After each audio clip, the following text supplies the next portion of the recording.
Sa grosse daronne ne veut pas de toi, aujourd'hui je te donne 5 raisons de ne jamais forcer quand c'est le cas. Parce que oui les filles, quand votre future belle-mère ne veut pas de vous, il faut annuler la mission. Je répète, il faut annuler la mission. Je suis la bénévole de TikTok et sur mon compte, je t'apprends à ne pas finir avec un Caleb des bois. Qu'est-ce qu'un Caleb des bois? C'est un mec éclaté au sol, ma chérie. Donc si tu ne veux pas finir avec un mec éclaté au sol, pense bien à t'abonner. Première raison, c'est que si vous forcez et qu'elle finit par accepter, elle va toujours se la jouer grande dame. Ça va créer un déséquilibre et elle va se comporter comme si elle t'avait rendu un service. Ça va créer une relation où elle va se sentir au-dessus de toi et où toi tu vas te sentir en dessous. Parce qu'après tout, elle ne voulait pas de toi pour son gros bébé cadom d'1,90 m. Donc tu as dû lutter, mendier pour te faire accepter. Et ça, dans l'ego, ça pèse. Et ça va créer en fait ce déséquilibre qui va être très malsain.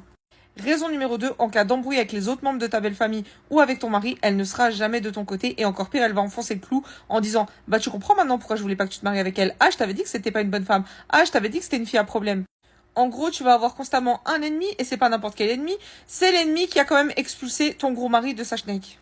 Raison numéro 3, tu ne te sentiras jamais vraiment totalement à l'aise parce que tu sais que tu n'es pas la bienvenue dans cette famille.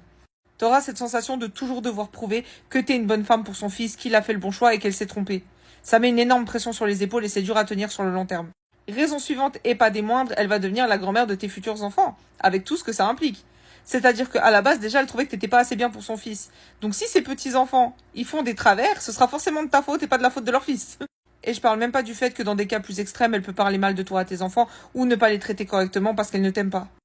Et raison numéro 5, elle finira toujours par gagner, parce que c'est la mère de ton mari et qu'à force, elle finira par avoir le dernier mot. Parce que oui, ton mari, à force d'avoir le boule entre deux chaises et de devoir faire le tampon entre sa femme et sa mère, à chaque fois qu'il y a une histoire, il va finir par en avoir marre et celle qu'il choisira, c'est pas forcément toi. En tout cas, moi, personnellement, là où je ne suis pas la bienvenue, je n'y vais pas et je refuse d'arriver dans une famille où je ne suis pas la bienvenue, tout simplement parce que c'est tout aussi important pour moi que le choix du mari. Regardez simplement autour de vous combien il y a eu de divorces à cause de mères qui étaient totalement amoureuses de leur fils et qui ne voulaient pas laisser sa place à leur belle-fille. Les filles, n'allez pas là-dedans vraiment quand je vous dis annuler la mission, je sais pourquoi je vous dis ça. Annulez la mission, laissez ça. Ça finira forcément par avoir un gros impact sur votre couple. Et venez pas me sortir l'exemple de votre cousine, du cousin, du frère, de la sœur, du père qui était refusé à la base et que finalement tout se passe très bien. Parce que les exceptions, on s'en fout, on n'a pas l'âge de chercher l'exception. Vous connaissez la chanson, si vous voulez soutenir, n'hésitez pas à liker, commenter et repartager cette vidéo. Et surtout les filles, on ne force pas là où on n'est pas la bienvenue.